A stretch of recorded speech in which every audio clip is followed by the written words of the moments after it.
Hey guys, welcome back to Entre Miel y Rosas. I know it's been a while since I've been on here. I think my last recording actually was in December. And I just wanted to say before I say anything else that I have missed you guys so much.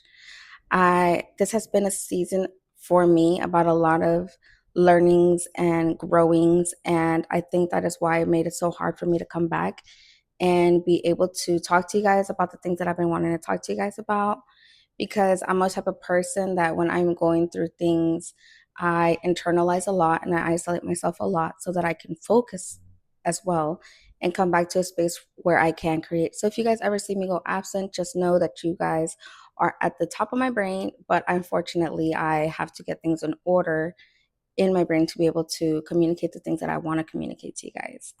So at the beginning of the year, my daughter was having a lot of health problems and I was going through some issues in my personal life as well. So I started reading the Bible a lot. For anybody that knows me, you guys know that my faith means a lot to me. And I came across this verse well, it's not a verse, it's a story in the book of Genesis. And it speaks about, listen to the message first, listen to the story first. So during this time, there was a man named Lot and his wife, and they were currently living in Sodom, which was currently a place full of a lot of corruption and a lot of things going on. He had two angels come to him and tell him to leave Sodom and not look back. So Lot, the next day, continued to do so. He decided to take his wife and leave Sodom. When he was leaving Sodom, his wife looked back. When his wife looked back, she turned into salt. Now, you guys may be wondering how this ties into anything that I'm going into today, but a lot of the times I think that we get stuck in a lot of familiar patterns, a lot of familiar territory, a lot of past behaviors and past things.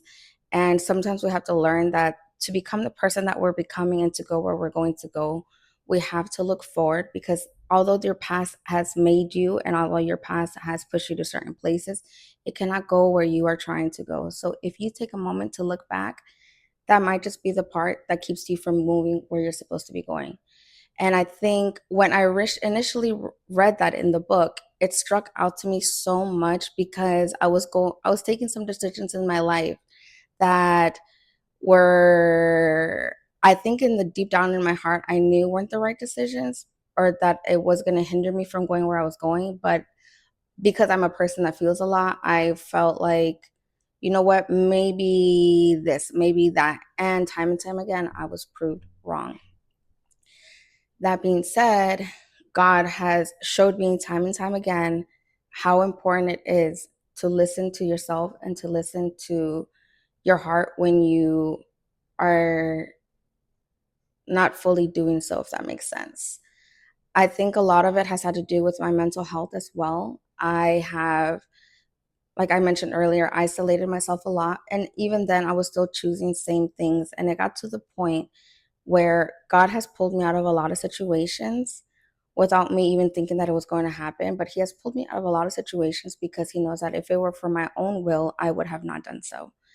And I believe me, I'm a person that like very much is in tune with if this is happening, it is for a reason. And if I am being led this way, it is for a reason. So whenever God does something in my life, I listen and I move forward doing so.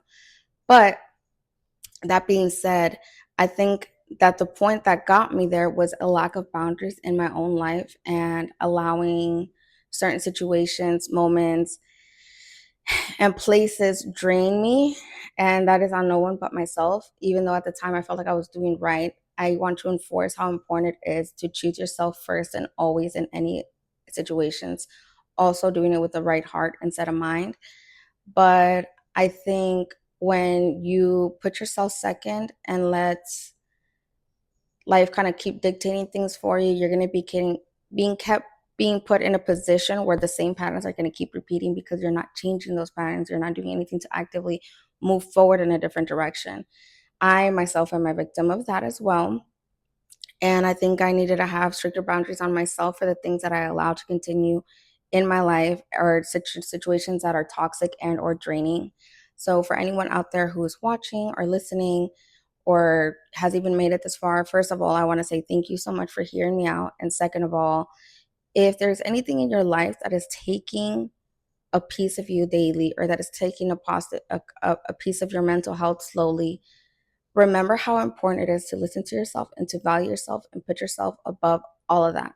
Whether that looks like in a relationship, in a friendship, in any environment that you're in, if it is a situation where you feel like it is costing you something that belongs to you, whether it's your mental health or your heart, remember that nothing matters more in this life than the priority that you give yourself and the peace that you give yourself.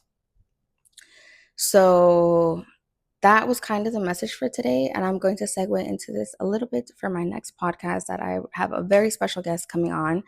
But I just wanted to say hi, guys. It has been such an interesting couple of months, but I do not regret anything because although it has been uncomfortable, I have learned so many things. My heart feels like it's in the right place. I feel refreshed. I feel like I am more clear on the things that I want for myself, as well as where I see my life going, which I also have other projects behind the scenes going on that you guys will know about later.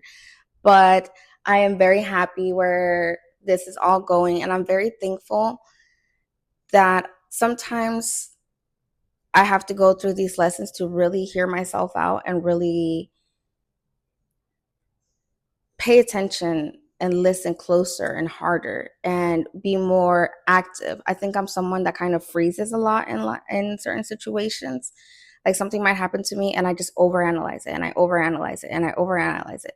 And I come to certain conclusions, but then I don't do anything about it. And I think that's what's kind of stopped me a lot. And I'm trying to be more productive in that sense.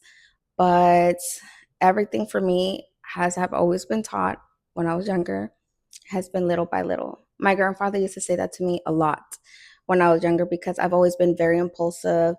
Well, not always. I have changed that a little bit, but I've been a person that's kind of impulsive and jump on the gun and does everything like that. But if anything has taught me life, if life has taught me anything, is that sometimes you just need to do things little by little and slowly by slowly, taking a day at a time if it need be, or a moment at a time if need be, things start falling into place the way that they're supposed to.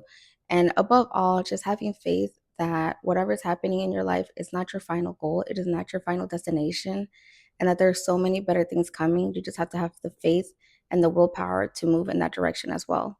So, with that little message, I am leaving you guys. It has been so happy for me to talk to you guys. I feel like I'm finally kind of getting back to that zone.